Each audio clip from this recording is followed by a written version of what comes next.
baddies, babes, and gents. Welcome to Bad Girls Talk Live. I am Wisdom's daughter, and we have so much to talk about. Please explain to me why in 2024 in America there are text messages being sent to Black and brown adults and kids saying that they are to pack their bags with all their belongings and report to the nearest plantation so that they can start picking cotton. Oh, yes, it is not a hoax. It is not a joke. We're going to get into all that and more and more. We got to talk about this foolishness, okay? We got to talk about this plantation foolishness. We need to talk about this Handmaid's Tale foolishness. We got a whole lot to get into and more. So go ahead and hit the like button while the intro plays.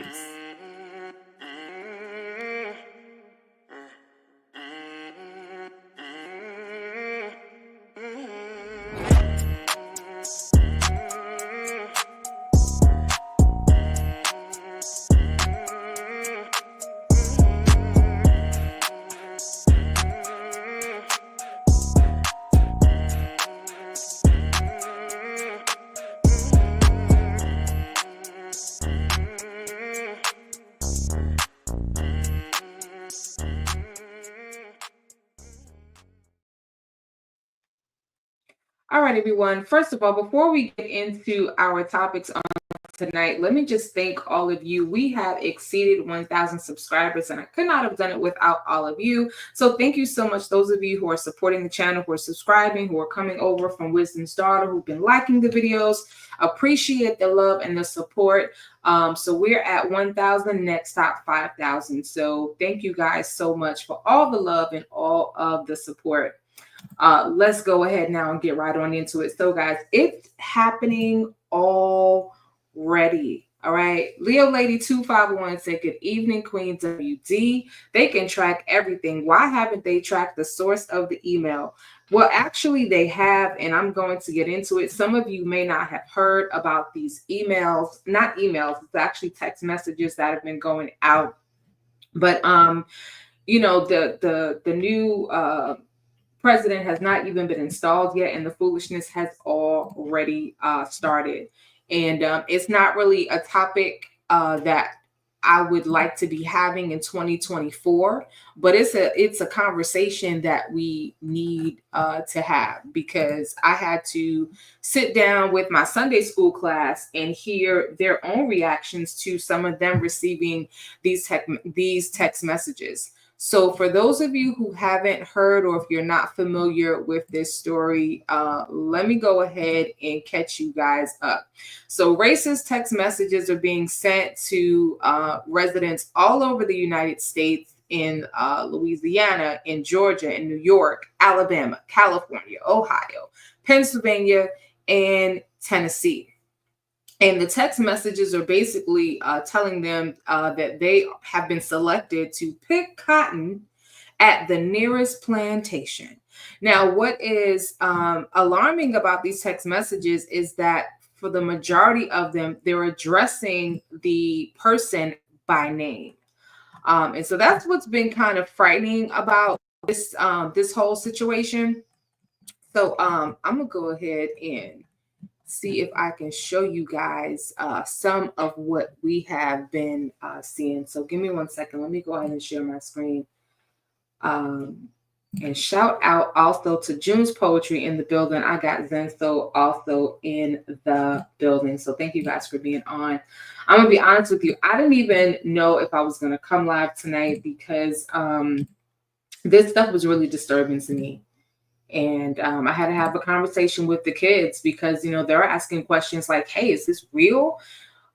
Is someone really picking me up at school? All right. So the FBI is investigating after people across the country reported getting text messages telling them that they'll be enslaved and made to pick cotton and have to report to plantations. Now, some of these text messages are saying plantation A, some are saying plantation B, and yada, yada, yada. One Georgia mom said her 13-year-old son received the text while he was in school, and the alarming part was that his name was included in the message, which confused him quite a bit. So once again, why in 2024 do we have text messages going around this country to Black adults and Black kids telling them that they've been selected to pick cotton and that a van is coming to take them to the nearest plantation? Please make it make sense why this is happening in 2024. Oh, maybe because there are those who voted in a president who has emboldened people to do stuff like this, okay? Because people follow the leader, right? Anyway, she says, I have a Black son, and so we're not unfamiliar with certain conversations. It just saddens me that we'll have to take those conversations deeper for at least the next 4 years. Now, community activist and CEO of Communities United for Justice Foundation, Richard Rose, said he's not surprised that this is happening, and quite frankly, neither am I. Now, the FBI and the Justice Department are investigating. Some of these text messages have actually been traced back to a certain country, and you're going to be surprised. It is not Russia. It is Poland. Okay, some of these text messages have been traced back to Poland. Some of them have been traced back to other parts of the United States. It's just, you know, it blows minds that this is what we're dealing with, and this is what we're talking about in 2025. All right. So let me see if I can play this so that you guys can see some of the messages that went out. And I had at least 3 of my kids on Sunday show me text messages that they had received. All right, let's see what happens if we play. I looked at my phone and I read that message and I immediately started crying. I read it and then I was in shock. I froze. I didn't know what to do. Even if it's a joke, don't joke like this. Right now, Black women and men across. Oh, it's not a joke. Okay, so greetings, Monet M. You have been selected to pick cotton, and they misspelled cotton, at the nearest plantation. Be ready at 12 p.m. sharp with your belongings. Our executive slaves will come to get you in a brown van. Be prepared to be searched down once you enter the plantation. You are in plantation group S. Here's another one. Same message. You are in plantation group C. Good day. Here's another one. Greetings. You've been selected to pick cotton at the nearest plantation. Be ready tomorrow morning at 5 a.m. Sharp, no excuses. Our executive slaves will come get you in a black truck. Be prepared to be searched per entry. You are in plantation group 5. Thank you and have a blessed day. America is great again. Failure to show up will result in any form of punishment felt needed by your fellow master. This is not funny. Okay? This is very, very alarming. Okay. And here's the conversation that I had earlier today. I am not so much concerned about a Donald Trump. Yes, Zenzo Poland. I am concerned about the people who feel like they speak for this man. Okay, this is like January 6th all over again, where people felt emboldened by some of the things that he said. Now, did he come out and say, go to the Capitol, storm the Capitol, break out the windows, make everybody afraid, take lives? No, he didn't say that. But he basically told them, y'all have to do something. So you have people who feel emboldened. They hear Make America Great Again. They know exactly what is behind that statement, Make America Great Again. I'm concerned about the people that feel emboldened, like they speak for Donald Trump and they're acting on his behalf. It's these crazies out here. Here's another one that says, you're in plantation group C and group B. So it's concerning. So here's where they have traced at least some of the messages that were sent to Black Louisiana residents. They traced it back to a VPN in Poland. Okay. Racist text messages tracing back to a VPN in Poland that some Louisiana residents have received are currently under investigation, according to Attorney General Liz Morrill and the FBI. So as I said, I listed all the states, other states where these messages are going down. And my concern is that, again, these messages have been sent to kids. Okay, you talking about 11, 12, and 13-year-olds who are concerned and wondering if a van is going to show up to their school tomorrow to take them to a plantation to go pick cotton. Don't mess with our babies. I'm going to tell you that right now. I'm a mother, And I don't play when it comes to my kids. Now, my child is not in the great state of Georgia, and I'm reluctant to even say the great state of Georgia anymore at this point. My son is not here, but the kids at the church, I don't play. This is exactly what I'm talking about. And honestly, if anybody else had been elected president, this foolishness would not be happening. Now, the funny thing is, have you heard anybody, okay, who speaks in short sentences with a limited vocabulary, who has blonde hair and orange skin? Have you heard that person say anything at all to address what's going on? Nope, haven't heard it at all. Okay, here's another article. MAGA is out in full force. Okay, now we're not going to talk about this the whole live, but again, these are difficult conversations that we need to have. Because we need to be very vigilant, okay? So Donald Trump's MAGA fan base has been celebrating since his reelection was confirmed Wednesday, with the trolls, rightfully named, out in full force. Several posters on right-wing social media platforms were jubilant, with many speaking openly of taking revenge against liberals and other enemies of Trump. One such post read, "There has to be as many traitors executed as he has days in office. Build the gallows, restore the republic." Okay? This is what we are facing. This is what we are now dealing with as a result of the election. But it gets worse.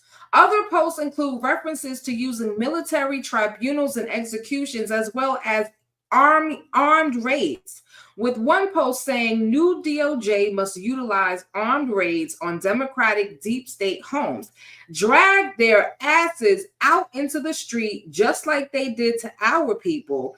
And another viral meme read the caption, "Release the Project 2025 Handmaid's Tale RAPE squads." Y'all heard what I said. Handmaid's Tale grape squads. Okay, I'm seeing things like your body, my choice, and this is coming from his camp, his side of the fence. So it's just really concerning, the state of America. And my question is, will we ever be safe in this country again? Will we ever be safe in this country again? This should not be happening in 2024. I've had conversations with people who've said things like, no, Project 2025 doesn't exist and it's a hoax and so doesn't know about it. But you know what? It's real funny how we going on ahead and pushing things forward that was specifically outlined in Project 2025. So I want to talk to some of these Black Trump supporters to see how do they feel about all of this, because it's a lot. It is a whole lot. But we're going to take a break from that for just a second, because I want to share something else. I'm going to share something else with you guys. Actually, before we do, let me just share one more thing with you. I don't know if you guys listen to Joy.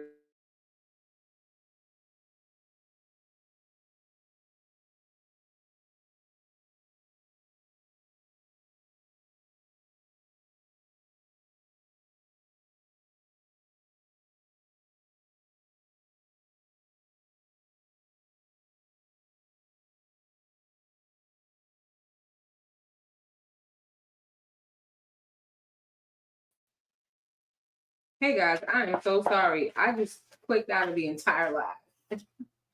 And my dogs are over here distracting me. So my apologies for that. So Joy Reid has an article where she says she's basically, this is her assessment, that Donald Trump would deport people who are legally in the United States. And her little slogan is, if you're brown, you might not stick around.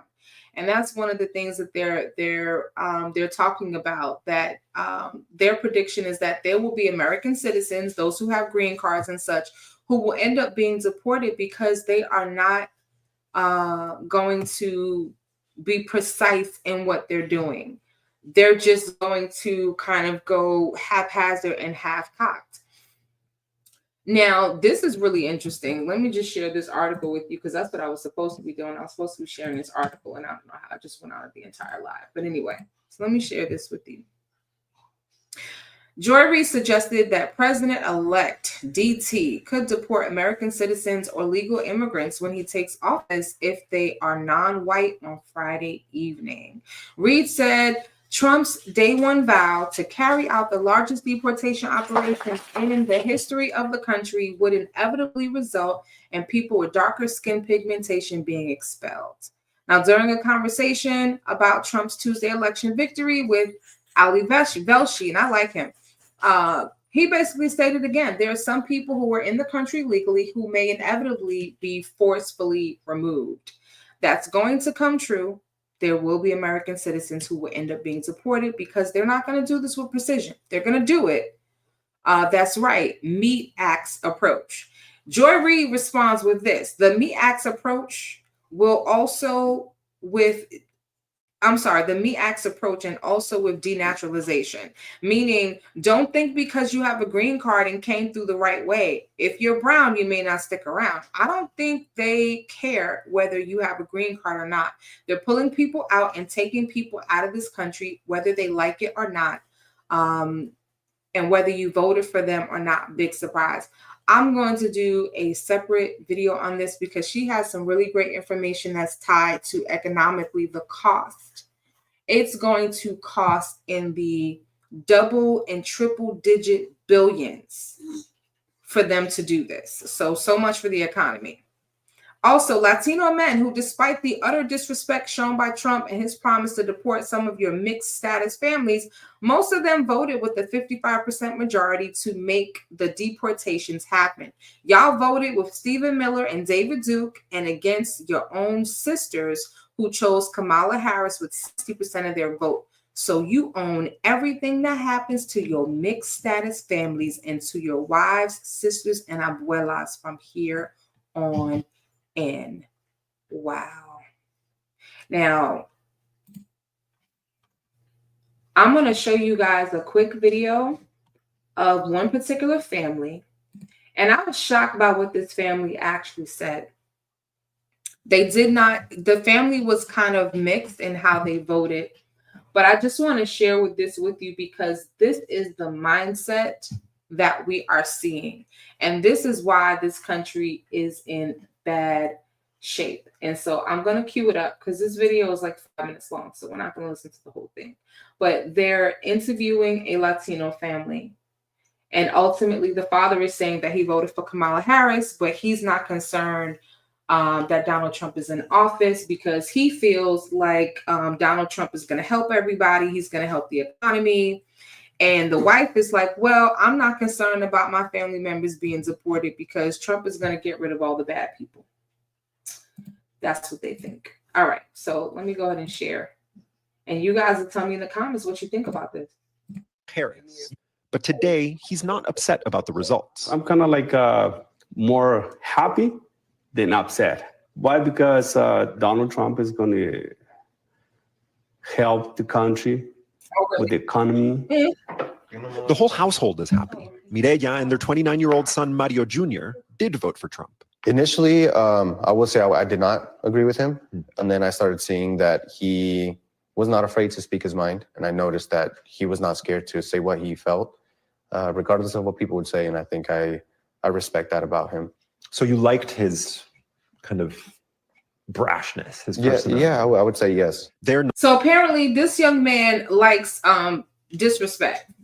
He likes someone that speaks their mind, even when they're rude, disrespectful, and racist. Y'all make it make sense. I'm just saying. I'm just trying to figure out. But just to paraphrase, he said that he liked the fact that Donald Trump was outspoken and he spoke his mind, even when he was being racist, even when he was being rude, and even when he was being disrespectful. Okay. Not alone. Across the country, Donald Trump made huge inroads with Latino voters. According to NBC exit polls, 55% of Latino men nationwide voted for Trump, a 19-point jump from 2020. Among Latina women like Mireya, an 8-point gain. And while Vice President Harris won a slight majority of the Latino vote overall, Trump increased his support 14 points from the last election. The top issue among Latino voters, like it is for the Alvarez family, the economy. Now, this is the part that doesn't make sense for me. 12%, this is 12% of those who participated in this exit poll cared about immigration. 40% of everyone did. Their main issue was the economy. And that's why they voted for Trump, because they feel like he will do a better job fixing our economy. Not when he plans to spend almost $1 trillion deporting people. Because from what his plan is to deport 20 million people, and he plans to start on day one with deporting 1 million people a year. Now, I'm saying to myself, the math is not mathing, because you're going to be in office for 4 years. That's 4 million. So how do you expect to deport the other 16 million? Anyway, but that's besides the point. Only 12 people in the Latino community, 12%, not 12% cared about immigration. So they don't have a concern about him wanting to get rid of everyone that's Latino, even people who are legally able to be in this country. Okay. With immigration a distant fourth. Mario and Mireya both crossed the border illegally as teenagers, but became citizens under President Ronald Reagan's amnesty. They see themselves as different from migrants crossing the border today. So this couple crossed the border illegally in their teens. Under the Reagan administration, were able to become citizens. However, their dookie don't stink, and they're different from the people that are crossing the border today, because all of those people are criminals. All of those people were up to no good in their countries. And so none of the people crossing into this country are just trying to do what they were trying to do during the Reagan administration. Okay, listen to this family. In what way do you think they're different? The people that are coming here are the criminals. You know, the ones that did something bad in their country, they're running away from their law. Despite having close family members who are undocumented, migrant invasion, they don't believe they'll end up in Trump's crosshairs. When you hear Trump promise mass deportations, do you worry about them? Yes and no, because the ones that I know, they're doing good. They're not breaking any laws. I believe the ones that I know are doing good, they're not breaking any laws. I hate to break it to you, but Donald Trump doesn't care. He doesn't care that some of the undocumented and the illegals in this country are doing well. And some of them are helping to fuel our economy. He doesn't care about that. He wants to get rid of all illegals. And these people have undocumented in their family. Wow. Okay. he's going to start deporting all the bad people. Trump won over the Alvarez family and many like them. Whether the economy improves and who exactly he chooses to deport may determine if he keeps them. My family is Latino, and a lot of them are immigrants. But at the end of the day, we're American. And these will be the same people that will be protesting and crying on television when they're watching the military and ICE come into their homes and drag out their family members, drag them out too.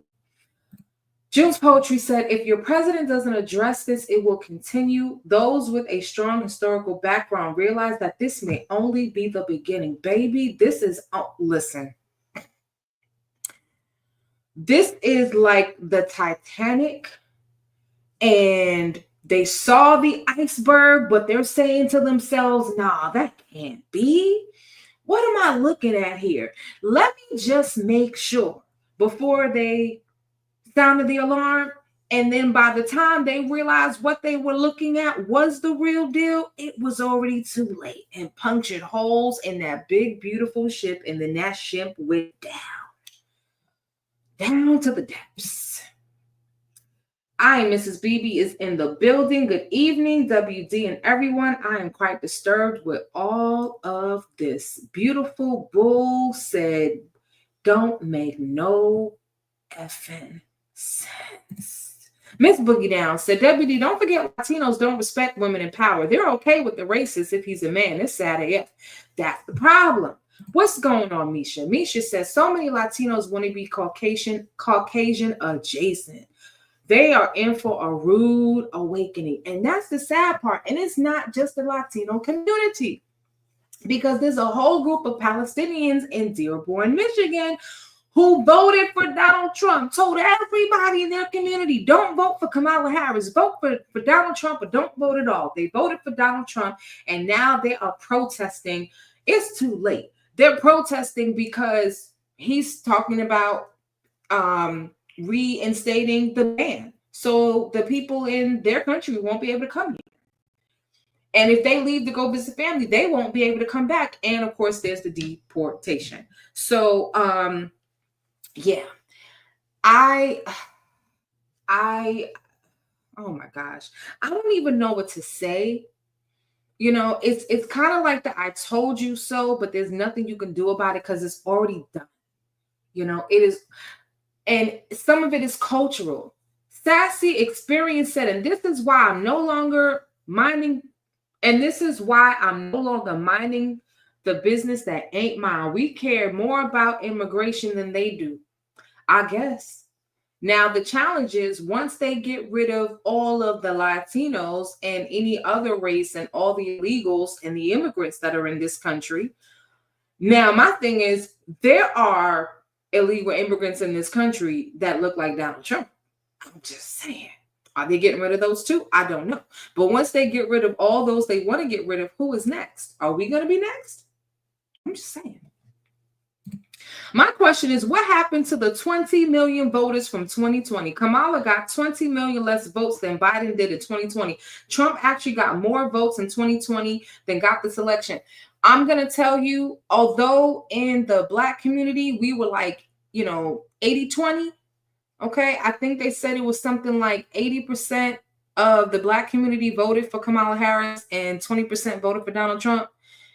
Now I'm not going to say that equates to your 20 million votes, but a good number of those votes ended up going to Donald Trump. And then in the Black community, we had like 80% Black men vote for Kamala and 20% vote for Trump. And those numbers matter. It wasn't enough. Thank you so very much, Miss Boogie Down, for the super chat. She said, I can't watch, but thank you for bringing awareness. Well, baby, don't go, because we're going to talk about some other things. I just started with this because this was the most difficult conversation, and I wanted to go ahead and get it out the way. We got some other foolishness to get to as well, because there is a woman who lost her job because a coworker tried to accuse her son of trafficking his own sister, and she went off. So we're gonna get into all that and more. So don't leave, Queen. Go ahead and stay. Kia, make sure his mother is with him and the good immigrants. Y'all cutting up. Trump will give ICE the ability to racially profile while arresting illegal immigrants. They will arrest citizens as well. Again, this is not something we could bury our head in the sand on. And that's the reason why I'm on this live. We cannot bury our heads in the sand.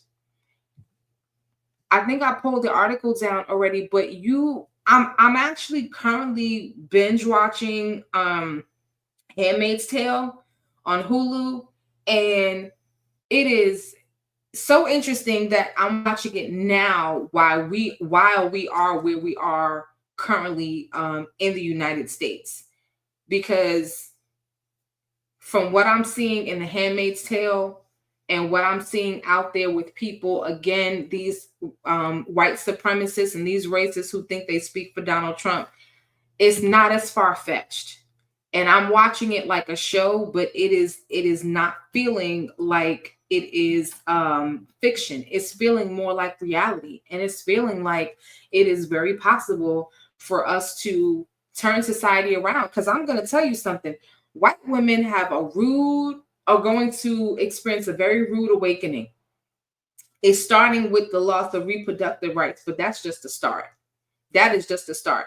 And I'm at the point in Handmaid's Tale where these wives, some of them who were somewhat responsible for the society turning to how it turned, it didn't work out the way they thought it was going to work out, you know?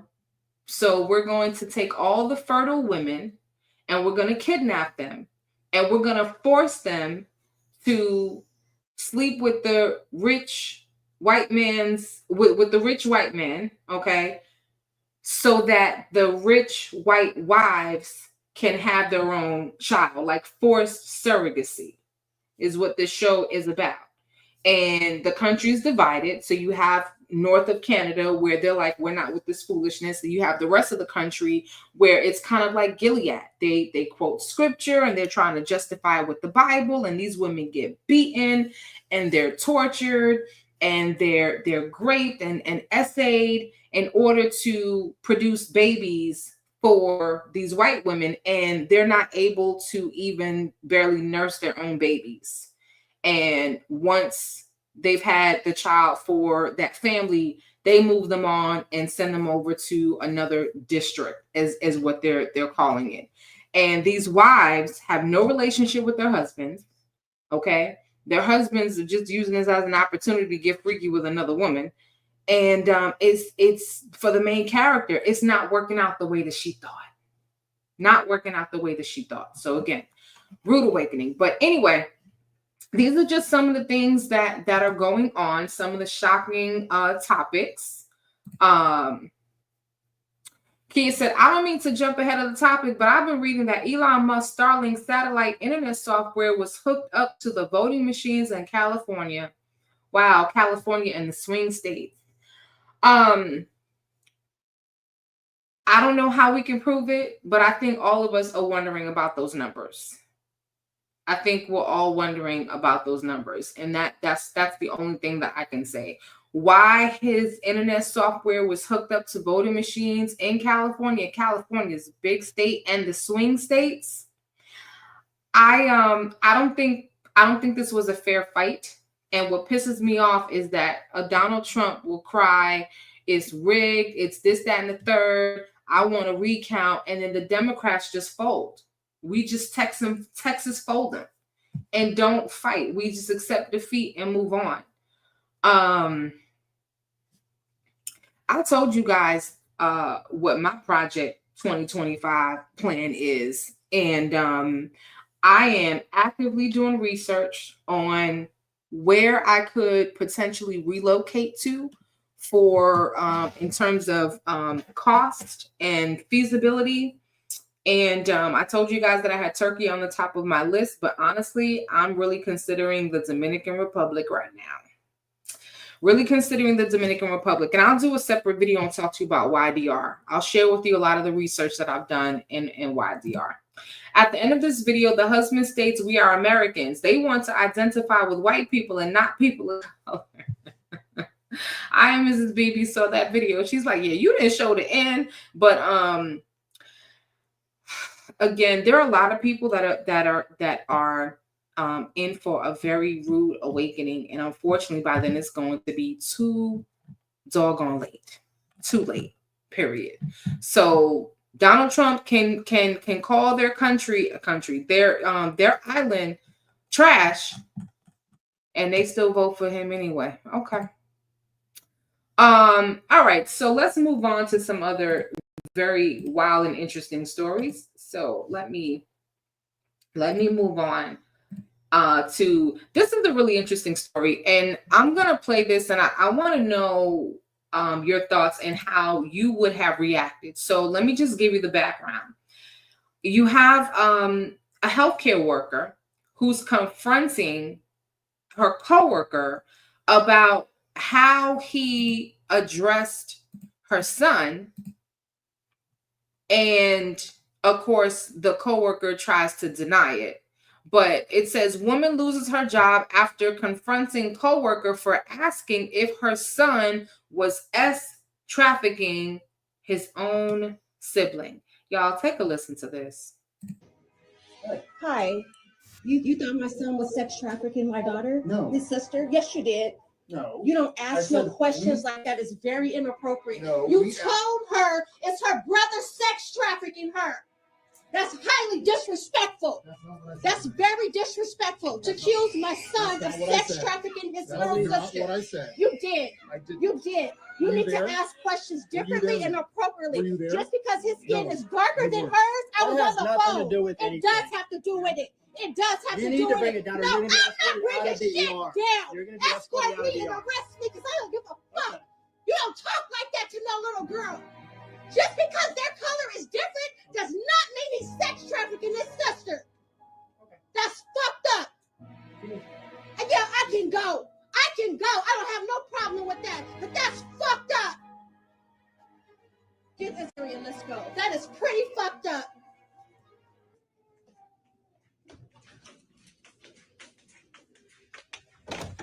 Punk ass motherfuckers. Now, tell me your thoughts in the comments. Was she wrong? Was she wrong? Because when it comes to my son, I am a wolf. I am a mountain lion. Don't mess. I will go to jail for my child. Don't mess with my child. She went off. Now, I'm trying to figure out why the coworker asked her son if he was trafficking his sister. I guess the son was a patient there. Maybe we don't have a whole lot of context, and he didn't know, but she overheard the conversation because they're two different skin tones. We have a very huge systemic issue in this country when it comes to skin color. Colorism is very, very real. I don't understand why white is right and black is wrong all the doggone time. But I would have lost my job too. Okay? I would have lost my job too. She started out very calm. And the guy tried to deny it because he didn't, I guess he didn't realize that she was listening and she overheard everything. But I definitely agree with her on this one. I think her behavior was appropriate. F that job. Okay, if she's a healthcare worker and a clinician, she can get another job somewhere else. I can definitely see that she's African American because we see her foot there. And I don't know if her son was the young man that was sitting in one of the bays, but this looks like the emergency room. And here you have, this guy getting all up in the Kool-Aid and don't really know the flavor, talking about you need to lower your voice. No, I some people may not agree with how she handled that, but I think she handled that the way it needed to be handled. I don't understand why they were automatically assumed. There was a similar situation on a flight where there was an older gentleman, and he must have had children much later in life, or maybe it was his granddaughters, but he was much older than the young girls that he was traveling with. But I think it was his granddaughters. And a flight attendant, I believe this was on United. No, it was Southwest Airlines. And a flight attendant asked his granddaughters if they were, these 12-year-old girls, if they were being trafficked. And they're telling the flight attendant, this is my grandpa.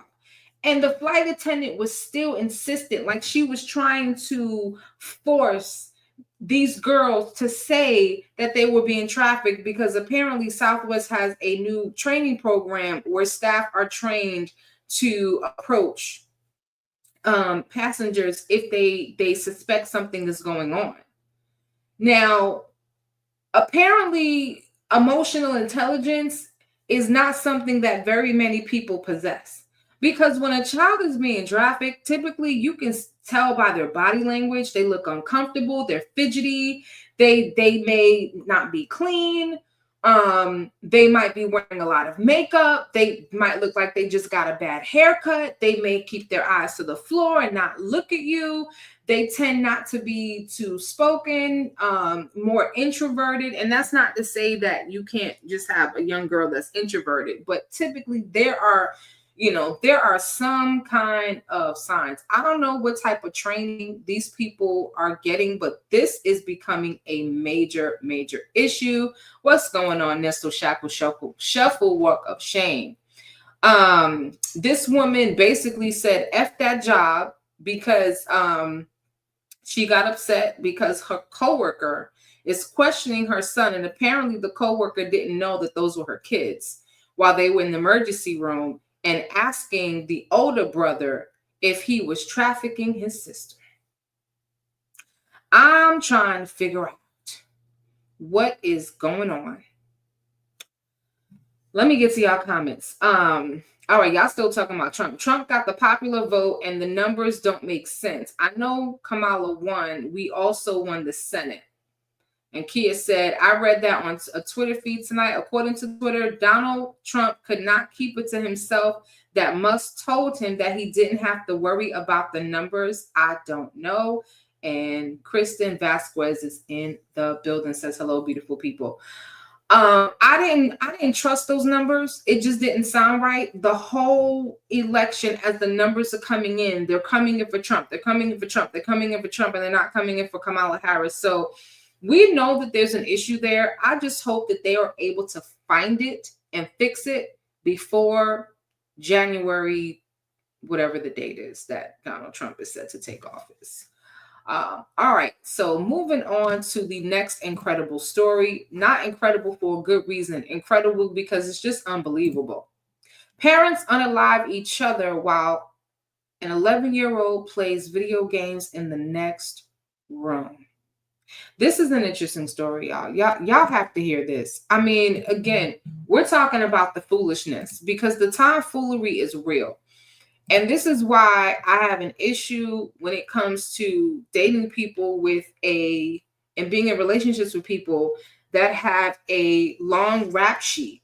They've done multiple bids in jail. They have a history of drug abuse.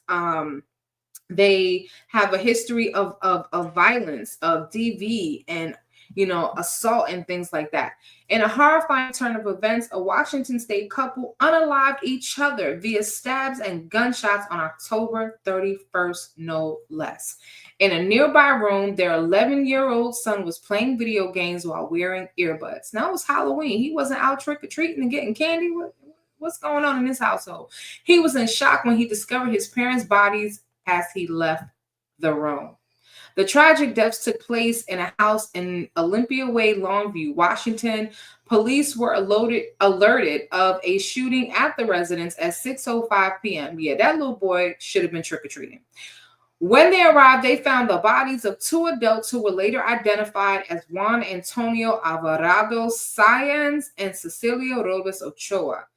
They were married and were 38 and 39 respectively. According to the press release issued by the sheriff's office, autopsies conducted on Alvarado and Robles confirmed the cause of their deaths. In the case of Alvarado, he lost his life due to multiple stab wounds. Robles, on the other hand, she lost her life to stab wounds and a gunshot.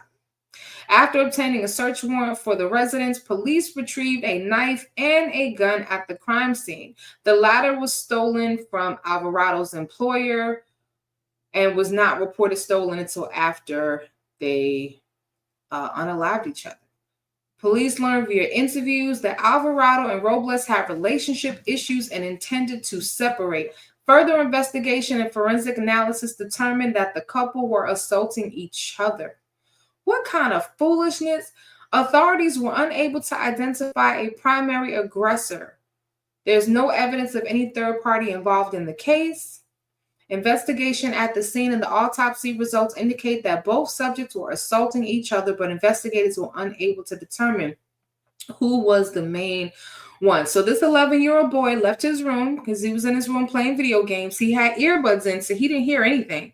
And he found both his parents wounded on the floor in the kitchen. He called 911, who were later able to assist him.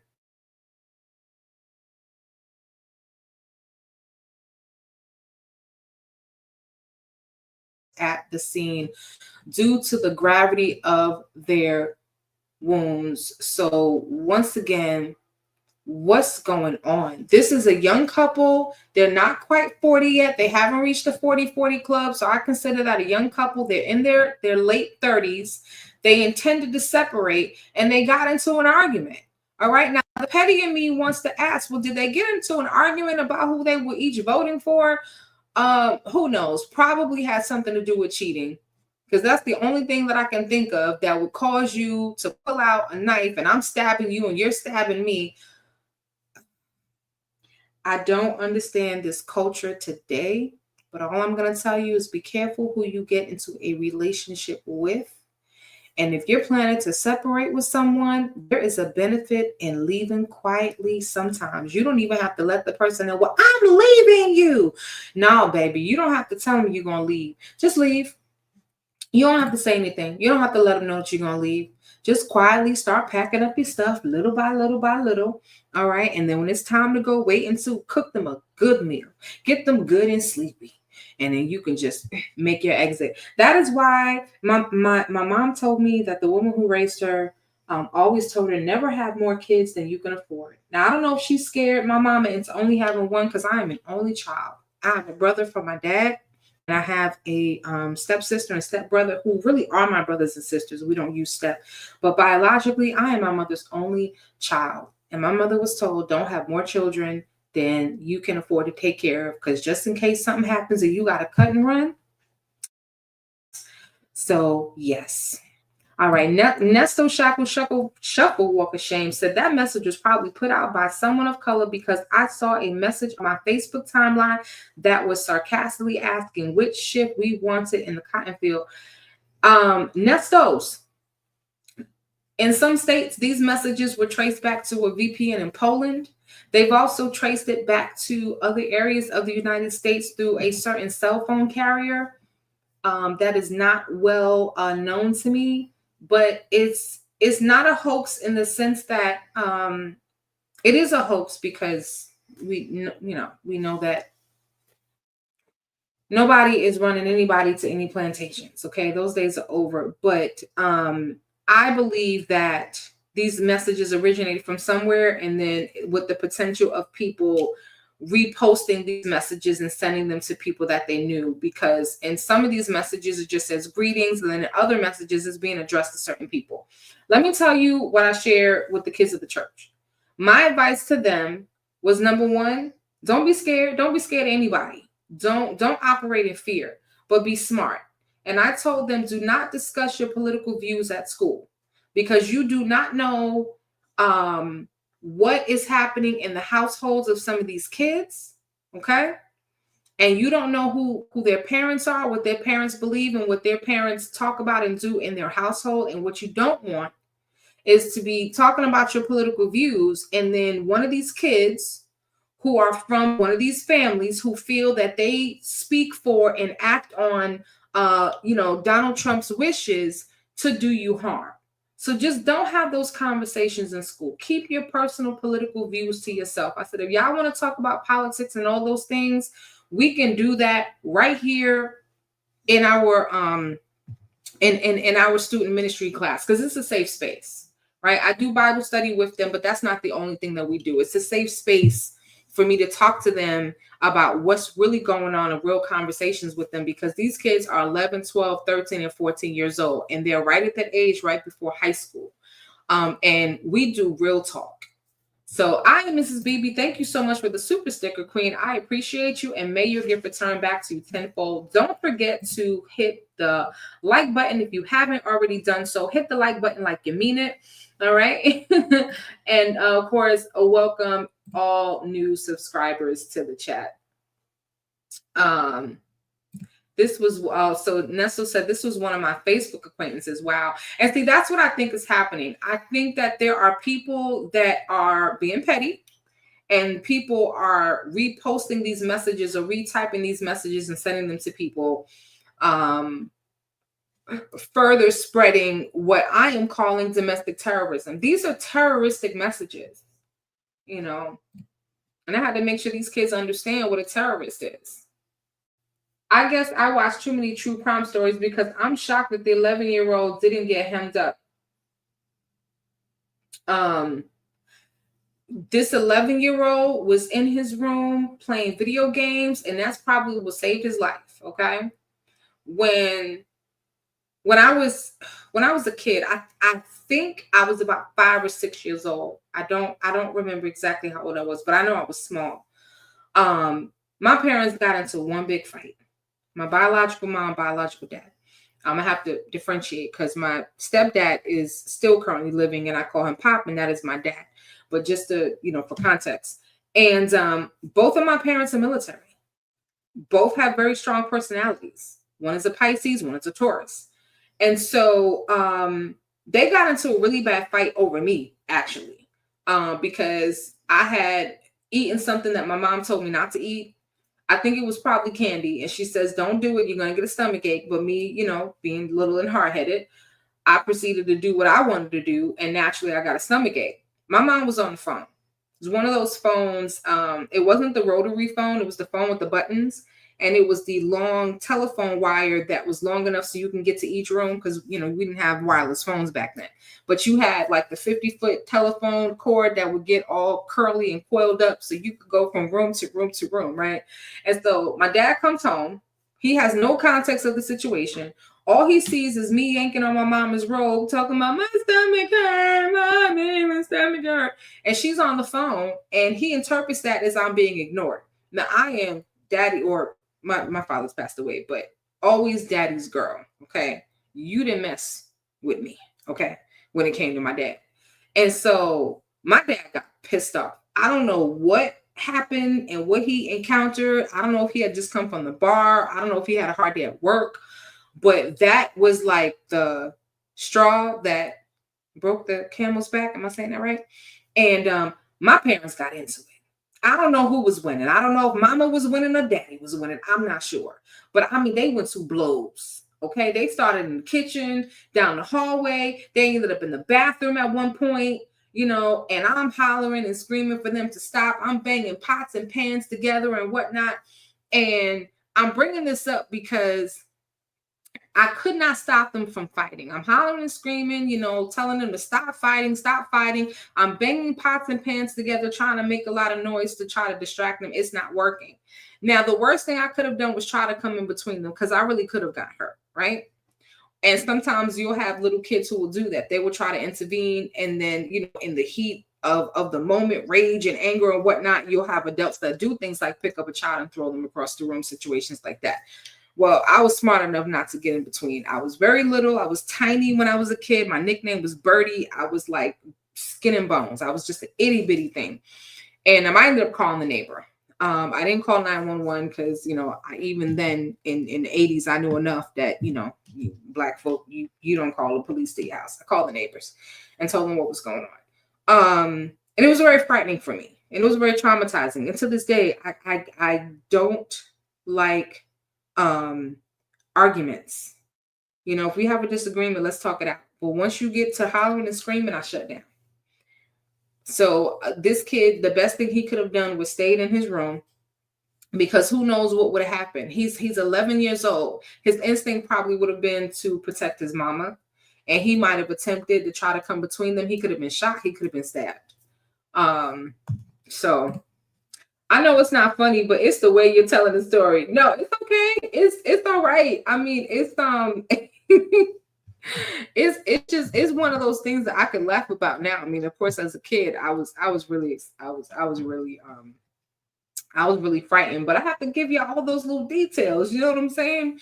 Because I don't know. I didn't even talk about, oh God, we had this ugly, like reddish brown colored carpet. It was like different colors mixed in, and it was just the ugliest carpet in your life. But I mean, this was the 80s, and that's what we did back then. So I grew up in a true 80s household. But anyway, so that's what happened. My mother was not ignoring me. It's just that, she told me not to eat all this candy, and I proceeded to go in my room and eat it anyway. And as I'm telling this story, I realized that my son is more like me than I like to admit. Okay.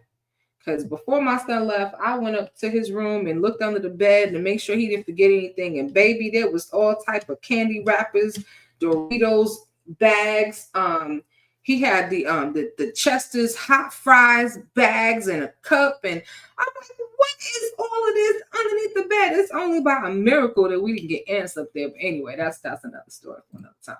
A pastor told his congregation today while discussing the election results and the letters that went out regarding that message about returning to slavery, he do not know how to pick cotton. He do not know how to pick cotton. So he's like, look here, you listen, y'all can come get me in the van and take me to whatever plantation, but I don't know how to pick no damn cotton. I can't help you. Shay said, Lord, you called the neighbor about some family house business? Yes. So the neighbor that I called was actually my babysitter. And this woman was the neighborhood babysitter. She babysat all the kids on the block. So, you know, if my parents went on vacation, I stayed with her. Her name was Miss Harriet. Really Jones, but we called her Miss Harriet. And see, I come from the old days when, you know, you could beat other people's kids. So when I got out of line, you know, Miss Harriet whooped my ass. I'm just saying. But yeah, so I called, you know, I called the neighbor because I called someone who I figured was safe enough to call, who could, you know, help me. And I don't, you know what's crazy? I remember making that phone call and I don't even know if I was coherent, but it was something out of a movie. My mommy and daddy are fighting. Help. Something like that. Honey, some kids are allergic to trash cans. Mrs. BB said, he also said he has guns in every room in his house. And he said, we are not going back. That's what I'm talking about. It's not going to happen, but the fact that people feel so emboldened to do stuff like this is what makes me nervous. Okay, I told you I live out in the country. Okay, so when people say, "Oh, you know, you're in Georgia, where you at?" I tell them Atlanta because that is the closest area that they would know where I live. But I'm not in Atlanta. In Atlanta, you got Metro Atlanta, which is the city part, and then you have Greater Atlanta. Greater Atlanta is huge. It encompasses multiple counties. But I'm South. I do not have an Atlanta address, and I live in Trump country. Okay, they still got Trump signs, right? And if it wasn't for Ring cameras and all types of security, I'd be going from house to house, ripping them signs up out the ground. But anyway, and somebody in my subdivision had the nerve to have a Trump sign in their doggone yard. Now, this community is 50-50. There's an interracial couple across the street. It's, you know, half black, half white. And, you know, my white neighbors are very, very respectful, very kind. They always say hello to me, always wave and whatnot. And I feel welcomed more than tolerated, if that makes sense. Now, the neighbors toward the front, when you first come in, I don't know them so well. And that's who had the Trump sign. So anyway, Kristen said at that age, it's probably the only thing you can remember. Everything else you don't recall. That is true. I recall that because it was a traumatic event. But the foolishness does not end there. So let's get into the next topic of foolery before we wrap up. Maybe we'll see. I always say we're not going to be on here too long, and it'll be 2 hours later. But I am seeing something that is quite alarming. And what I am seeing is a high instance of women leaving their children with these men to go to work, go on vacation, go hang out, do whatever it is that they're doing. And they come home to a baby that has gone on to glory. Or the opposite.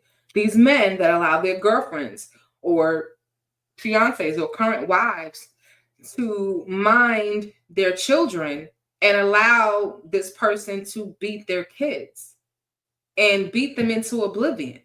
Man was watching his girlfriend's child while she was hospitalized and unwillingly asked the man because of his history of violence and drug use, only for him to beat the boy to death.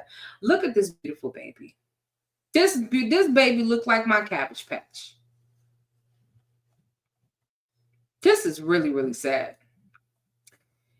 So this happened in Indiana and Indianapolis. According to the police, the 32-year-old man from Illinois, later identified as Ricky, it gotta be Ricky. Of course it gotta be Ricky, was arrested and later charged with multiple charges, including unaliving, after he reportedly beat his partner's child to death. I mean, look at this baby. What could this baby have possibly done to make you do that? I mean, babies cry, change their diaper. They cry, give them something to drink. Give them a bottle, give them water. They cry, hold them. Take off your shirt and let them lay up against your skin. It's not rocket science, okay? Sometimes it's teething. Let them bite on your fingers a little bit, you know? It's going to hurt, but you'll be all right. Authorities said the man reportedly explaining that any bruises on the child's body were probably the result of slipping in the bathroom. What? This baby looks like it's not even 1 year old, and the bruises on the baby's body is from slipping in the bathtub, in the bathroom. Well, who slipped in the bathroom? Did you slip in the bathroom with the baby, or you trying to say the baby slipped in the bathroom? Like, these people don't understand that the doctors can tell the difference between bruises that are brand new and bruises from prolonged abuse. Come on now. In a follow-up interview, the man agreed that the child's injuries could only be the result of physical abuse. And then he confessed that he was high on drugs when the child died. The investigative process began last week after the man called 911 and told the dispatcher about an unresponsive child. First responders realized that the child was 2. 2-year-old Jelani was not breathing and rushed to the hospital. The child was later pronounced not alive. When officers arrived on the scene, they asked the man about his relationship with the boy, and he replied that he is the child's father. Wow. You cannot have your kids around everybody. You cannot. Can't have your kids around everybody. Point blank, period. Cannot leave your kids with just anybody. Authorities later discovered that he was not the father and was looking after the child because the boy's mom was at the hospital. So this guy, Ricky, pretty Ricky over here, said the boy was in the bathtub when he realized he was not responsive. An autopsy later discovered that the child's cause of death was blunt force trauma, and there were no signs of drowning. Authorities also found a baseball bat near the child's bed. Come on now. This is a classic example of somebody who is minding a toddler. Okay, y'all know about the terrible twos, and everybody is not meant to be a parent. During the investigative process, authorities discovered the man was babysitting his partner's child because the woman was hospitalized from an overdose. You know what? I can't. CPS, Child Protective Services, they have other names for it, often meddle in cases where that's not warranted. Do you know somebody called CPS on Cardi B? Somebody called CPS on Cardi B. Being petty. Somebody called CPS on Cardi B being petty. I believe it was Cardi B. And she's very protective of her kids. So this woman was being hospitalized from an overdose and allowed her druggy boyfriend to watch her kid. Where was CPS then? Authorities said the woman unwillingly left the child with the man because his history of violence. Where is her mama? She don't have a grandmama. She don't have a Miss Harriet that she can call. I need help. You don't have a sister. You don't have a best friend. You couldn't call the pastor of your local church and say, look here. Some of y'all need to be in church. Okay? Some of y'all need to be in church. I get it. Oh, I can watch the service from at home. But see, there's a difference.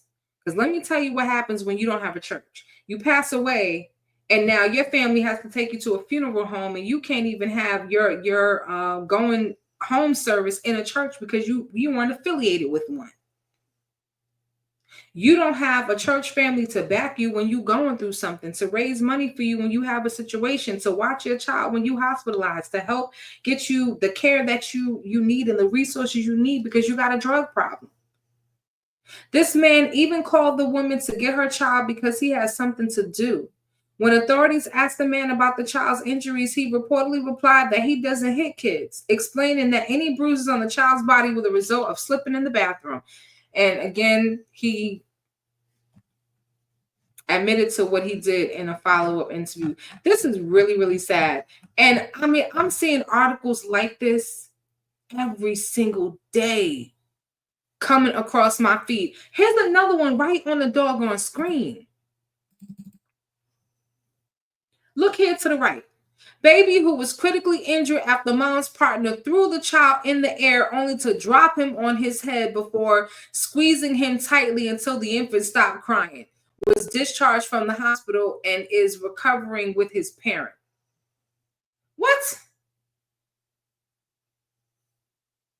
You threw the child in the air only to drop him on his head before squeezing him tightly until the infant stopped crying. What is going on? If we are not living in the last days, I don't know what to tell y'all. Okay? These are evil times that we are living in. This is horrible. This is absolutely horrible. I'm so tired of seeing stuff like this with these women that don't understand that you can't leave your children with anybody. You cannot. You have to protect your kids as much as you can at all costs. He don't know how to do any of that. The mama should be ashamed of herself. She knows he is crap. Wow. Well, we have found Father of the Year. What was the outcome with your parents, WD? Oh, I and Mrs. Beebe is nosy. Let me see what I remember. So it was the babysitter's son. His name is David. I don't remember David's last name, but it was David, and I believe it was the babysitter's husband that came to the house. So it was Mr. Jones. We call him Papa. So Papa came, and David came to the house to kind of, break up the whole situation. And I don't really remember much else after they came. I remember my parents were upset that I called the neighbors, because you don't like to involve people in your business. So they were a little upset that I called the neighbors. And my mom worked a lot. She worked a lot, and she had to travel very far for work. And so you talking about 2-hour commute twice a day. So you talking about 4 hours commute daily. So she would leave like before I would even be up for school. And by the time she got home, I would damn near be in the bed. So that was a challenge. And then when I was 8 years old, my parents separated. Like them butting heads and the fighting and carrying on. Because, my daddy, he was a ladies' man, but he didn't get the memo that he's only supposed to be a man to one lady. Okay. And he felt like he had enough love to go around. And so he gets that from my grandfather. We call him a gigolo and got other names for it and whatnot. But anyway, so my parents ended up kind of separating, and we moved to the city, and that was kind of that. I mean, they tried to get back together for a little while, but ultimately that marriage ended. And unfortunately, when my dad divorced my mom, they got divorced. He kind of divorced me too, type of situation. So that was the outcome. But the interesting thing is, and someone mentioned it in the chat, there's a lot that I don't remember surrounding that time. I remember major events and major things, but there's a lot of other details that I don't remember. And then there's weird things that I do remember. Like I remember being like the age of this baby and reaching for, my mama had this crystal ashtray. I mean, huge, thick ashtray. And it was a strange thing because it had these little grooves in the crystal. I guess that's where you would rest the cigarette. And I remember sitting on the floor, and the light was on, and the light was shining on this ashtray. So the ashtray was illuminated and creating rainbows on the wall. And I was enamored with this ashtray. It was beautiful. And I remembered like, ooh. And I grabbed the ashtray. And of course, when I grabbed it, it fell on the floor and broke. And I bust out crying. My mom is amazed that I remember this because this is like one of my first memories. And I remember crying because I knew that I had done something wrong. You know, I had broke this pretty thing. I didn't know it was an ashtray. I'm telling you it was an ashtray, but of course, you know, being I was 1.5, maybe 2. I didn't know it was an ashtray. But it was a pretty thing, and I broke it. Glass everywhere. And I remember crying because I knew that I had done something wrong, and I felt like I was going to get in trouble. So even at 2 years old, I was conscious of somewhat of right and wrong, and a fear of, that was a bad thing, and it's you know, I'm gonna get in trouble. So that was my first memory, my absolute first memory. And then I have other memories like wearing my mom's shoes, putting on her jewelry. My mom came home one day and I had pulled out every piece of jewelry out of her jewelry box. My mom had this beautiful jewelry box, very organized with all her pearl necklaces and her rings. And I had a ring on every single finger. I had all her bracelets on, all her necklaces on. And I had pulled out her makeup and, you know, made up my lips and whatnot. I was walking around with all her jewelry on and her high heels. And that's just some of the things that I remember about growing up. Hey, Wisdom and everyone's people are so mad now that love is no longer spoken to them. Jules Poetry said, I seen men hurt babies to really hurt the mother. A man snapped the bones of his infant son when the child was months old. The child was a junior with his name. I was in the DA's office. You know, it's hard to say what you would do in certain situations. But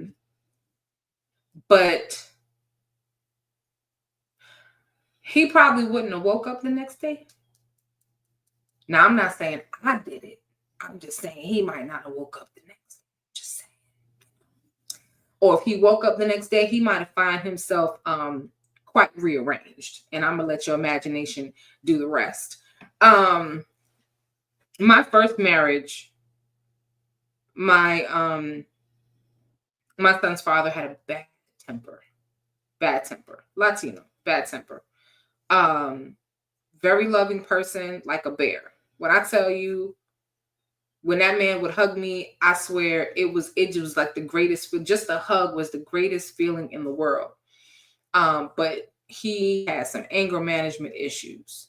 Now, I never ever feared that this man will put his hands on me, but one day he was under a lot of stress. You know, we found out we were pregnant.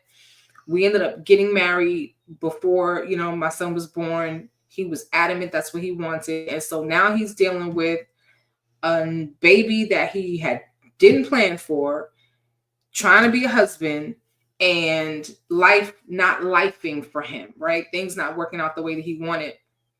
And I'm having a crazy schedule.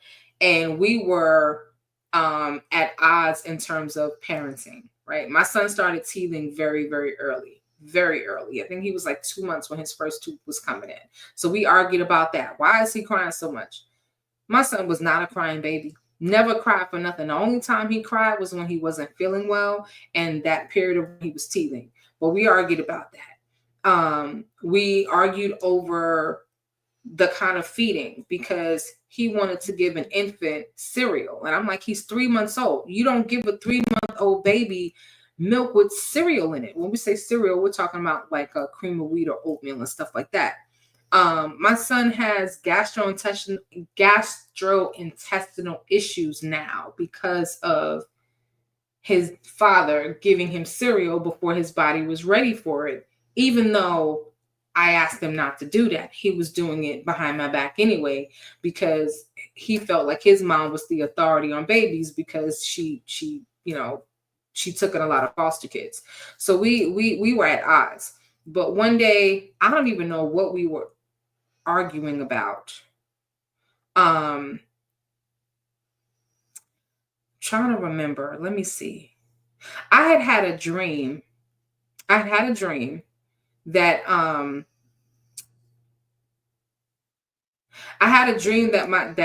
son woke up in the middle of the night. Now, he was sleeping through the night, but I had a dream that our son had woken up in the middle of the night. And I'm saying to myself, why, and this was like a few nights in a row. And I'm like, why is he waking up in the middle of the night when he's been sleeping all through the night all this time? And in the dream, I questioned him about whether he was feeding our son at a certain time. And in the dream, he admitted that first he said he was, and then he admitted that he wasn't, because I counted the bottles and I'm like, something's not adding up. This was the dream. So as the dream is going on, I wake up because my son is crying. Now, this is actual life. I hear him on the monitor. He's in the next room. And I'm saying to myself, okay, why is he waking up? And then I realized that in real life, he has been, like, for a whole week, he's been waking up in the middle of the night.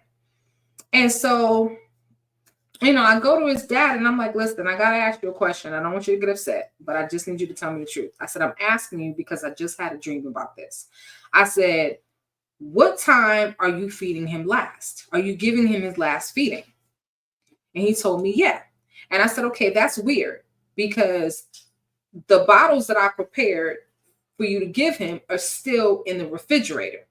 Oh no, I just made him a new bottle. And I'm saying to myself, so your lazy ass done got a new bottle, prepared it, warmed it up, and gave it to him when this bottle's already in the refrigerator that all you have to do is put in a bottle warmer? Something's not adding up. I'm like, listen, I just had a dream about this. And in the dream, this is what you did. So I need you to tell me what's going on. So he did. He came clean.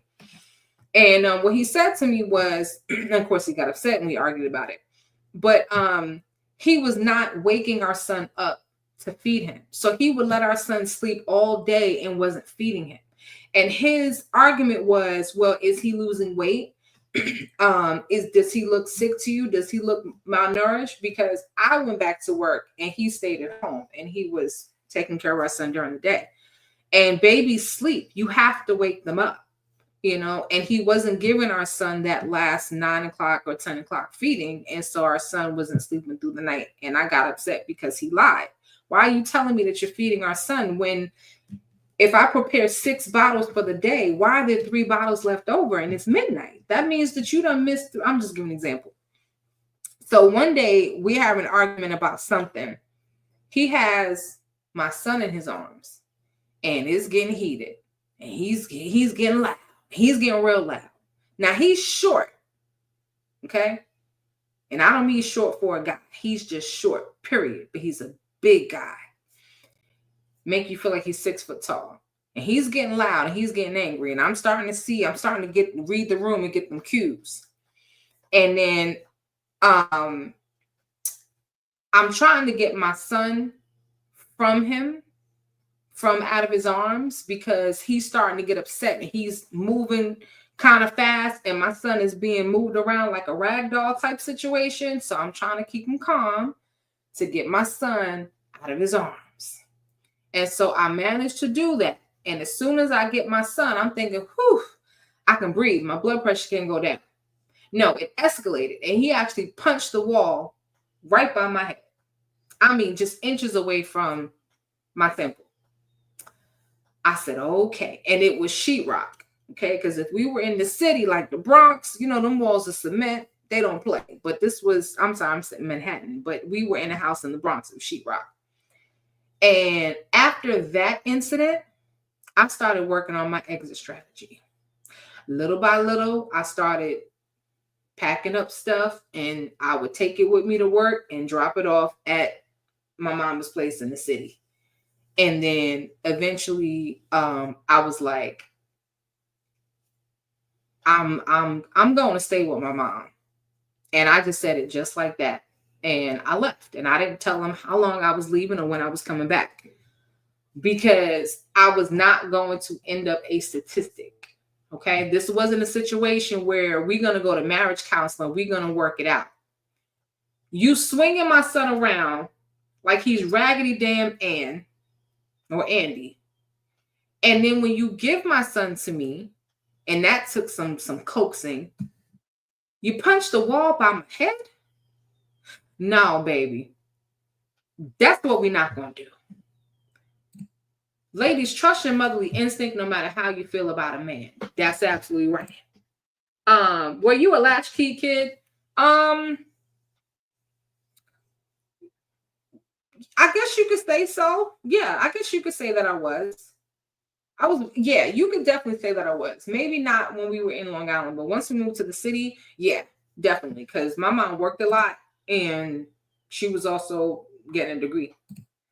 Oh, you're welcome, my Mrs. BB. Listen, y'all, I'll tell y'all before. I got 1,000,001 stories. So I read that each group of Latino, Cuban, Mexican, etc., look at each other differently. Some think they are white and look down on the darker Latino.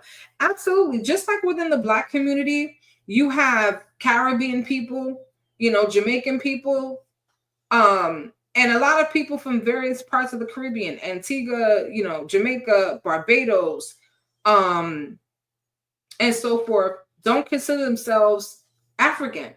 I'm not African, I'm Jamaican. But you're technically from Africa, right? But I'm Jamaican. I'm not African American. I'm Caribbean American. So even within the Black community, there's a distinction between where you're from. You have the same in the Latino community. Puerto Ricans don't like Dominicans. Dominicans don't like Mexicans. Mexicans don't like Dominicans, and so forth. And there's a hierarchy where I believe like Colombians can kind of consider themselves, white, and Dominicans, you got the lighter skinned Dominicans and the darker skinned Dominicans. So there is a play on that. Culture played a big part in this election as well. It did. It really, really, really did. And honestly, if Black and Latino had banded together, Donald Trump would have never won. And it's just as simple as that. But now we have to deal. It is what it is, and we have to deal with what we've got going on. It's just, as I watch Handmaid's Tale, there was a time when I would have said, ain't no way. There's no way that you're going to put us back in change. No way you're going to put us, back on plantations. That would never happen, and yada, yada, yada, yada. Well, I'm starting to feel a little differently now after watching Handmaid's Tale, because I see how it gradually occurred. I see how it was a slow process, and then before you know it, there you kind of had a situation where first women weren't allowed to work, then they weren't allowed to have their own bank accounts, then they were monitoring how many children they were having. And in Handmaid's Tale, something happened where the fertility rates dropped to I think infertility was at 61%. So only 39% of women were able to have children. And their solution was, we're going to create this religious society where we will force the fertile women to have babies for the non-fertile women. And basically the elite, those who were deemed to be elite. So what they did is in Handmaid's Tale, they created a caste system. So you had the commanders, which were the men, the elite men. And then the next level was, they call them the eye, which these are the watchers. And they may serve as a driver or security. And then you had like the some other level. I can't think of the name of it. These are like, fake militia. And then in the women, you had the wives. You had the Marthas, who were like cooks and so forth. And then you had the handmaids, who were the concubines. Okay, these were the women that were being essayed. These were the women forced into surrogacy. So they created like a caste system.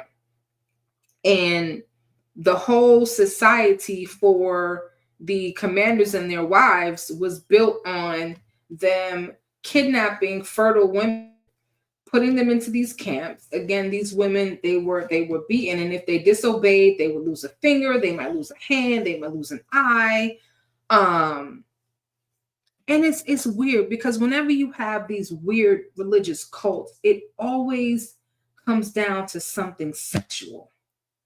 So their idea was based off of Rachel not being able to have children and giving her handmaiden over to her husband. It's the same thing with I'm losing my train of thought. The same thing that Abraham and Sarah did. Okay, so it's that idea, but they used the Leah and Rachel story, right? So Leah was the sister that was fertile, Rachel was the sister that was not, and so she says to Jacob, hey, listen, lay with my maid, and the baby that you guys produce, if the baby is born on my knees, or basically when the baby's born, the woman giving birth sits on the lap of the non-fertile woman, and so as the baby comes into the world, she drops through her legs as well, and that was symbolically her child. And they built this whole society based off of that. And so the actual act of relations was a threesome. You've got the handmaiden laying down on her back on the bed, the wife sitting behind her with her legs open, so the handmaiden's head was in between her legs. She's holding on to her wrist, like damn near holding her down. And then the husband is in front doing what he's doing. And they agreed that's how they would do it, because that's the only way that the wives would agree to what they call the ceremony, is if they were involved. It's disgusting. Okay, is what it is. I'm just saying, it's just a movie. But the concept and the idea of a society where you have a group of people that make decisions for everyone else, and these women were ultimately slaves. It's basically what they were. They were ultimately slaves. They had no say. They couldn't leave. Their babies were taken from them. And if you think about that concept, I mean, that's American slavery. That's just, it's, just a sliver of what fully happened, with slaves. But you're talking about families being separated and everything else. And it's not so far-fetched anymore that that could potentially happen, because a lot of the policies that Donald Trump is planning to put into place, he doesn't need a signature by Congress. He can just sign off on it. So it can be done day one. It can be done day one. And we've already seen what he's capable of. So I'm going to be doing a whole lot of praying. I'm going to say that. I'm going to be doing a whole lot of praying.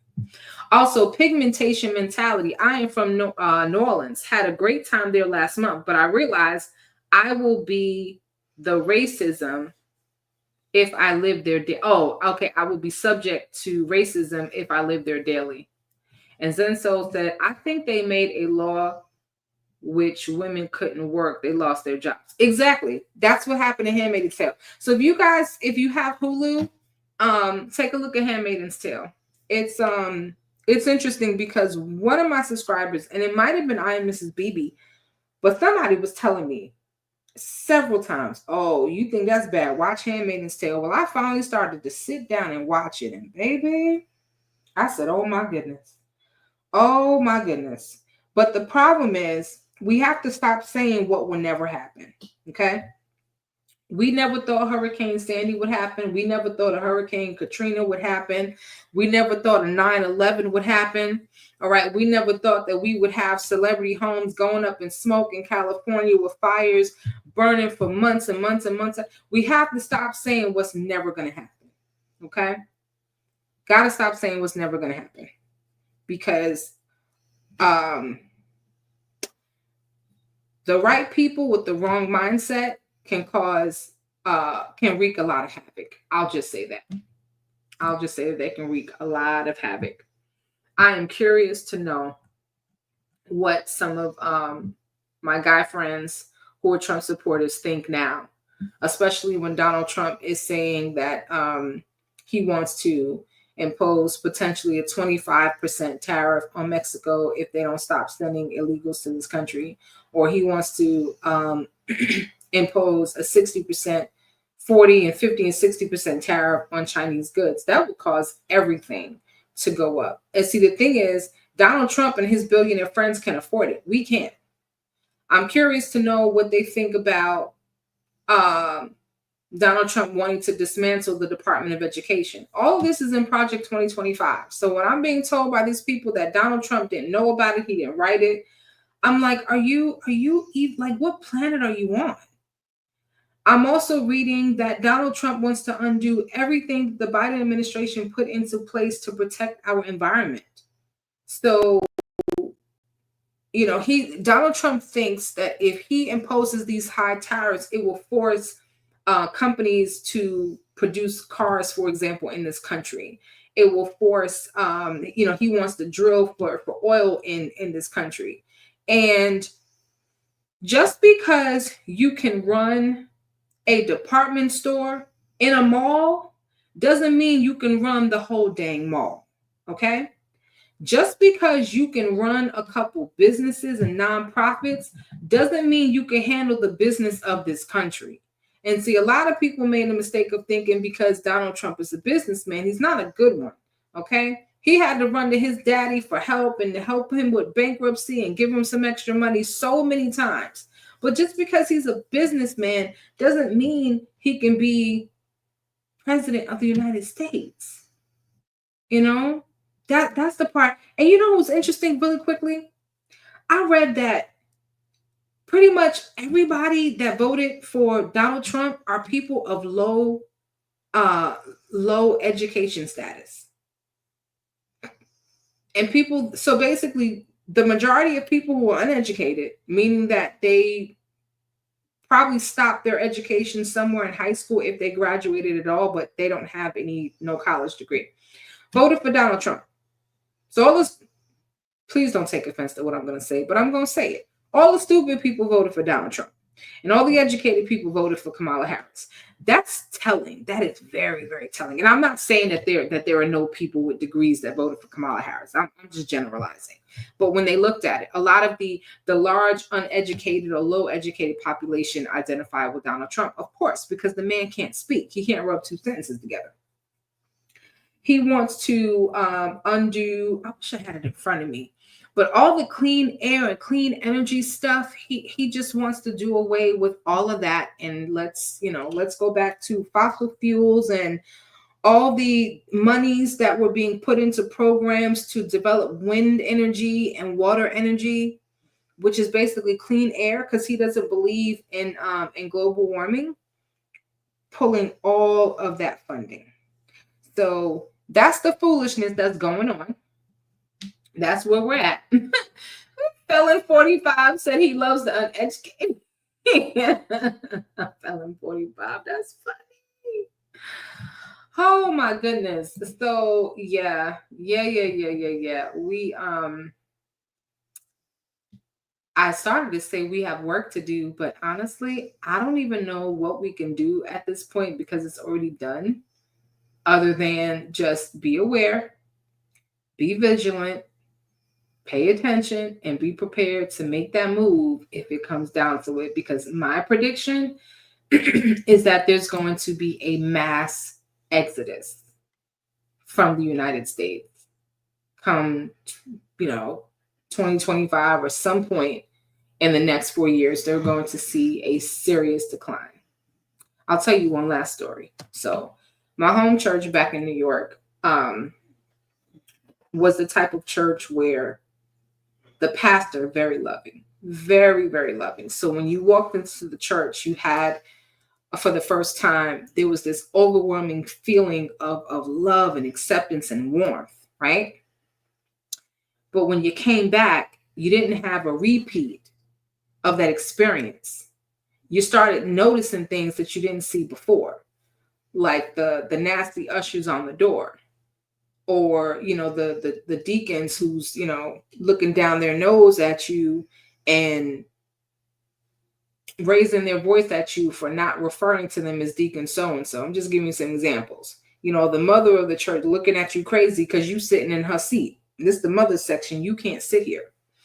And so what happened in this particular church is that you had these cliques and these families who felt like they owned the church, right? And so a lot of when events would happen, they wouldn't acknowledge everyone who helped with the event. They would only acknowledge their family members or put their family members, in front. And over time, the parishioners started leaving. The church started dying because people were like, you know what? I'm done with this foolishness. So fast forward 30 some odd years, the pastor has retired, and those same mean people, those same, ministers and reverends, who were engaging in nepotism and just all types of practices that shouldn't be happening in the church and power struggles and all that. Well, guess what? Everybody has left the church. So what's left but a few of their family members? Well, if there is a mass exodus from the United States, then guess what? Trump will be left with, the few people that choose to stay in this country, but he won't have those same resources. So if their plan is to get rich off of the poor, well, those who can, if we leave this country, he won't have a whole lot left to work with.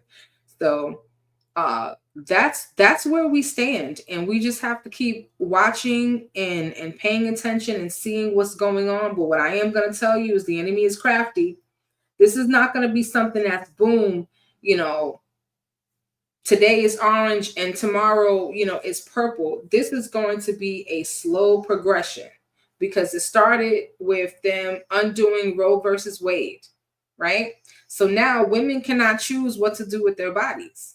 Is it so far-fetched that we could be in a position where laws are created that say that the government or the states determine how many babies you can have, who can have babies, when and how, right? I'm not necessarily in disagreement with this per se, but Donald Trump wants to reverse and to cancel all gender care, transgender care, whether that be rearrangement surgery. And I'm saying rearrangement, that's not the right word, but anyway, and regardless of what gender they claim, people need care regardless. And ultimately what he's saying is that they're only going to acknowledge the gender that they were assigned at birth. Okay. I have my own personal opinion about this, which I'm not going to state here, but right now, as it stands, our society is set up where people can not necessarily, they can identify with a gender that is different from the gender that they were assigned at birth. And he wants to undo that. He also wants to undo LGBTQ rights, where you won't be able to be married or marriages will no longer be upheld. So, and there are some people that will say, well, some of this is good, some of this is bad, some of this, I'm in agree with. There are a lot of people that have criticized the Biden administration and the Obama administration because of, LGBTQ rights and the right to marry, and, that goes against, what's in the Bible. And I'm not necessarily going to disagree with that. I just believe that it's not my place to judge. Because whatever wrongs and stuff they've got going on, well, that's between them and God, and they're going to have to answer for that when that day comes, just like we're going to have to answer for the stuff that we do. But again, a lot of stuff is going to be overturned, and it's going to be a gradual thing. So don't put your head in the sand. I know some of you are like, I don't want to talk about this. I can't talk about this. My goal is to make sure you guys know what's going on out there. And so some of it will be for entertainment. Some of it is going to be for education. So there will be times I may not necessarily, I'm not going to do a whole live dedicated to Donald Trump per se. I'll probably just drop some videos. When I hear stuff, I'm going to drop a video. So you guys, a short video, so you guys can listen to it and make sure that you're abreast of what's going on. But we cannot put our heads in the sand. We can't let them catch us slipping. That's so said Bruce Jenner better watch out. Talking about church made me think, not to change the subject, did anyone else see Woody go live? He was at church and he was speaking with the pastor, and Woody was talking to some young kids. No, I actually didn't see it, but I have seen videos of him in church. And he looks quite comfortable. So that suggests to me that he's not a sometimer, that he does, go to church. It's more than we can say about, the content creator that he hangs out with. But anyway, so, he, like Kristen said, she said, I thought it was really refreshing to see that side of him. And I agree. I like seeing him in that element because he looks like he's at peace. I can only imagine what he went through with the YSL trial and just that life. You understand? And he seems like the type of person where he's not really trying to be about that life. And it's genuine. It's not fake. I like seeing him in that element. I know that he loves the Lord. I know that he loves kids. He's not necessarily perfect. Woody is a character. He's just entertaining to watch. But for me, the real person is who I see when I see him in church. To me, that's what's really inside. And I like seeing that. I think more of that and less of the other stuff is better, at least for him. Oh, she said every Sunday. He be in church every Sunday. God himself allows us to choose. He will not put Donald J. Trump to force us to operate without choice. If that happens, that will be contradictory to God's word. You're absolutely right. The problem is that you have a lot of people who will pervert the word of God, who will use the pieces of it that benefit them for one thing and just ignore the rest. And if you don't know the word of God, and again, I'm going to relate this back to Handmaid's Tale, because there's a lot of scripture quoting, and some of the characters kind of challenged those who were quoting scripture and reminded them, well, that's only part of it. What about this part? Well, the Bible also says. So you got to know your word. You got to know what's in there, because if not, people will tell you things and you'll believe it because it sounds good, right? I know a lot of people that can quote scripture off the top of their head. There are certain scriptures that I know, but I'm not one of these. I can quote any scripture off the top of my head, because for me, that's regurgitation and I'm about application. That's what I do on the Word podcast. Those of you who have been over there, who have watched it, that's what I do. It's not about me just regurgitating, oh, this is what the Bible says. You can read it for yourself. What does it mean? How do you apply it to your life today?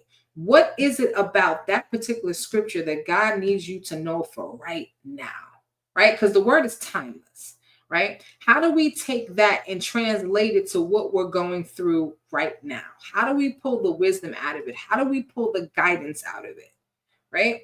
How do we pull the wisdom out of it, if I didn't say that already, to help us live and lead better lives? That's what I do over there.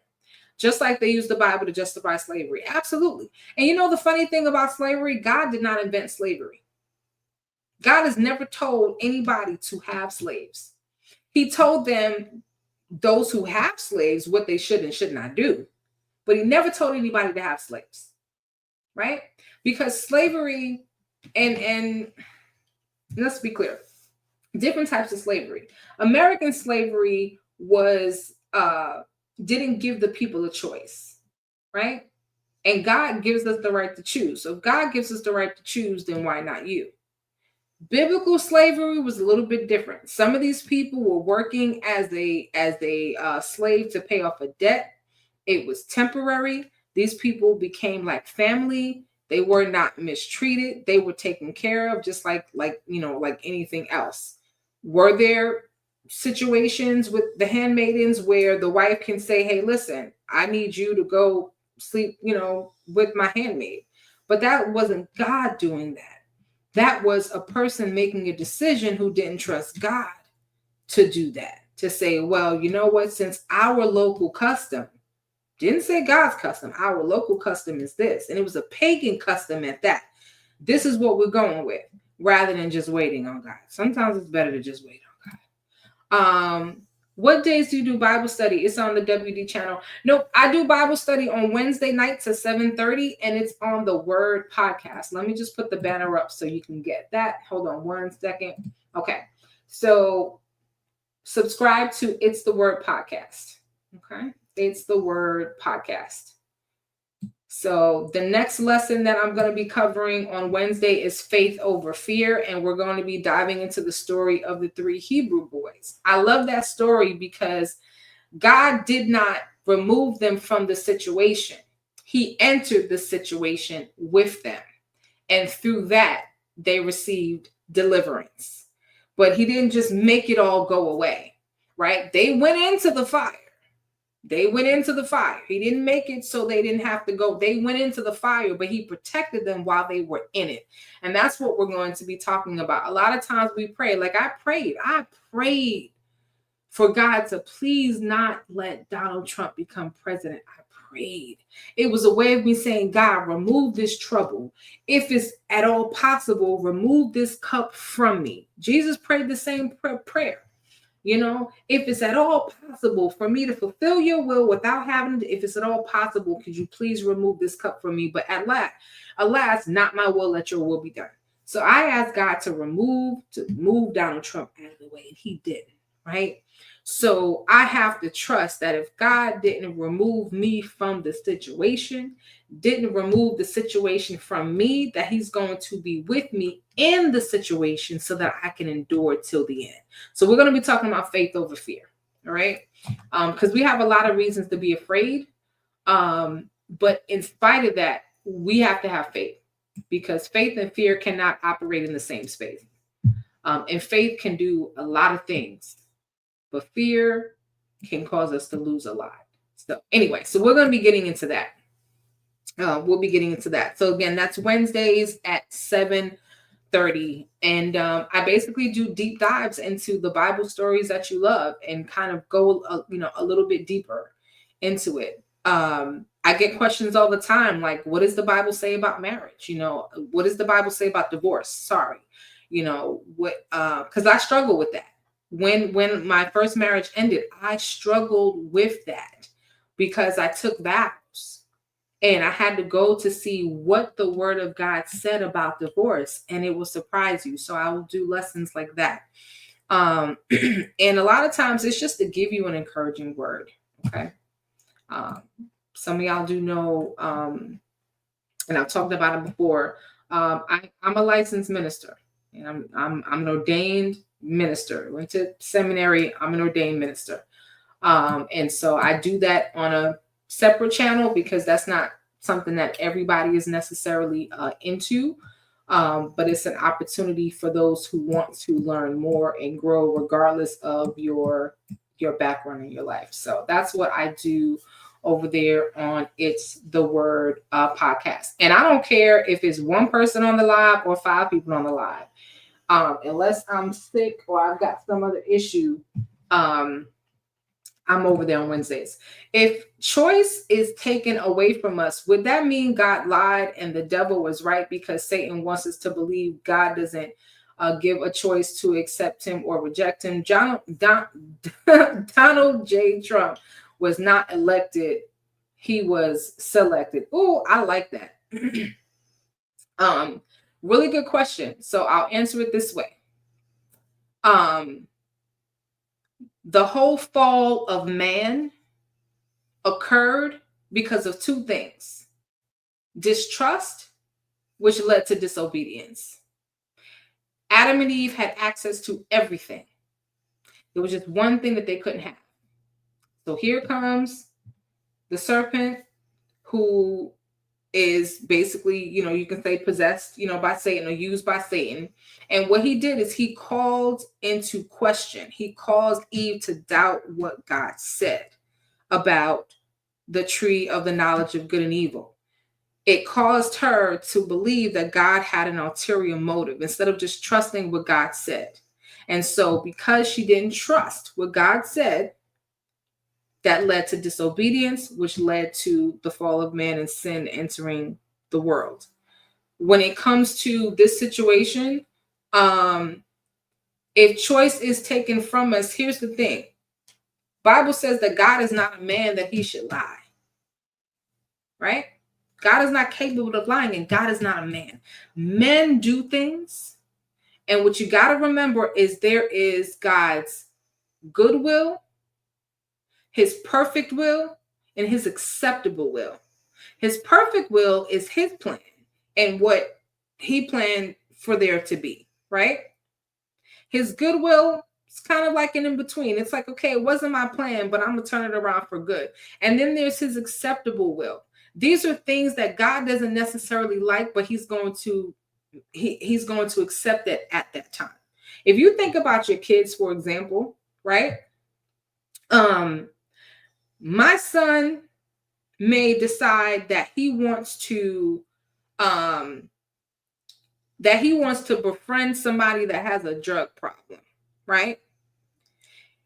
And ends up on drugs himself. Now, that was not my will or my desire for his life, but I allowed it to happen so he could go through his own struggle rather than intervening, rather than saying, no, absolutely not. And so God will allow certain things to happen, and we don't always like it. We don't always understand it because we can't see the big picture, right? An ant cannot discern what a human being does, how they do it, or why they do it. And we are the ant, and you can say that God is like the human being. So if our choice was taken away from us, that's not God's perfect will. It wouldn't even be his good will, but it might be his acceptable will. He might allow it for such a time in order for something else to happen later, if that makes sense. I hope I answered your question. And that's definitely something that we can dive into a little bit more. Let me take a screenshot of this. Something we can dive into a little bit more on the word podcast. And that's the one thing that people have to remember, because they say, well, why would God do this and why would God do that? Well, he didn't. He may have allowed certain things to happen. Because sometimes in order for us to get God to get us right, he has to let us go through some things. And the same thing happened over and over and over and over with the children of Israel. They were hard-headed too. Donald is not in office yet. Get out of God's way and let him do his work. A felony do not have a voice to vote. So how in the hell can he become president? And it's interesting you say that, Onisha, because I read somewhere that according to the 14th Amendment, there's a possibility that the 14th Amendment could prevent Donald Trump from even taking office. Now, I haven't looked up. I should look up the 14th Amendment because I didn't look it up. Some stuff comes across my feed, 14th Amendment, that I don't even get a chance all the time to look up everything. Okay. No state shall make or enforce any law which shall abridge the privileges or immunities of citizens of the United States, nor shall any state deprive any person of life, liberty, or property without due process of law. See, that's the part that gets tricky, that due process of law part. Nor deny to any person within its jurisdiction the equal protection of the laws. So that being the 14th Amendment, I have to go back and read this article to see why they're saying that this could potentially cause him to not be able to take office. Remember, he is twice impeached. He's a twice impeached president. And he definitely wants to enforce or create a law that will take away citizenship or force people who technically are allowed to be in this country not to be in this country. So really, really interesting point that you made. WD, we do not live in a spirit of fear. We as a people have always had to fight for what we have accomplished. The fight continues. We will not let all those who fought and died for our rights have, and your comment cut off, have done it in vain. We need to fight Trump and his Project 2025. Absolutely. And Onisha had a good point. He's not in office yet. There's a lot that can happen between now and January. I struggle with the matter of divorce and remarriage and if oral as appropriate or implemented by a man's interest. I'm gonna take a screenshot of that, and what I'll do is we'll cover that in the next 2 weeks. I already have a lesson plan for this week, but we may be able to cover that next week. So let me just take a screenshot of that. Oh, also, guys, if I haven't told you, I'm going to be in Colorado from starting on this Friday. I'll be there for a week, so I'll be live streaming next week from Colorado Springs, the beautiful Colorado Springs. So make sure you guys are subscribed to the channel, turn on your notifications, and we'll get into that. God is both human and divine, which means he can't lie. And if he was to say something that's not true, it would become true. That's why his word won't return void. I know that's right. Oh, yeah. 34 convictions. Felony, right? Felony convictions. Yeah. So only in America. Only in America. And the Palestinians in Palestine, they wanted Kamala. They did not want this man to take office, and he has not yet taken office yet. He is president-elect, and a lot can happen. So we'll see what happens. But whatever happens, I'm gonna pray on it, and we're gonna fight the good fight, and whatever the result is, we just gonna work with it and do what we've always done. We are very resilient. And when communities work together, we're able to accomplish even more. Keisha said, I just came by your platform, sister, God led. So this proves we are in a time for drawing nearer to God. I know that's right, Miss Keisha. Well, I appreciate you being on. Definitely join me next Wednesday on my YouTube channel, It's the Word Podcast. That's where I do all of my Bible study. I separate the two because this channel is for entertainment purposes, and so I have a whole channel dedicated toward again just doing deeper dives into the Word of God and whatever the Lord gives me. Sometimes I have no idea what I'm going to cover, what lesson, until maybe 20-30 minutes before I'm set to go on, and I'm okay with that because it just lets me know that what information I'm delivering is not coming from me. It's not my opinion. It's not my thought, that it really is spirit-led. So that's what we do over there. So, well, listen, baddies, babes, and gents, it has been wonderful being on this live with you guys. Thank you so much. Again, we hit 1,000 subscribers. We've surpassed 1,000 subscribers, and that's thanks to you. So make sure you share the channel. Lots more to come. We talk about anything and everything over here.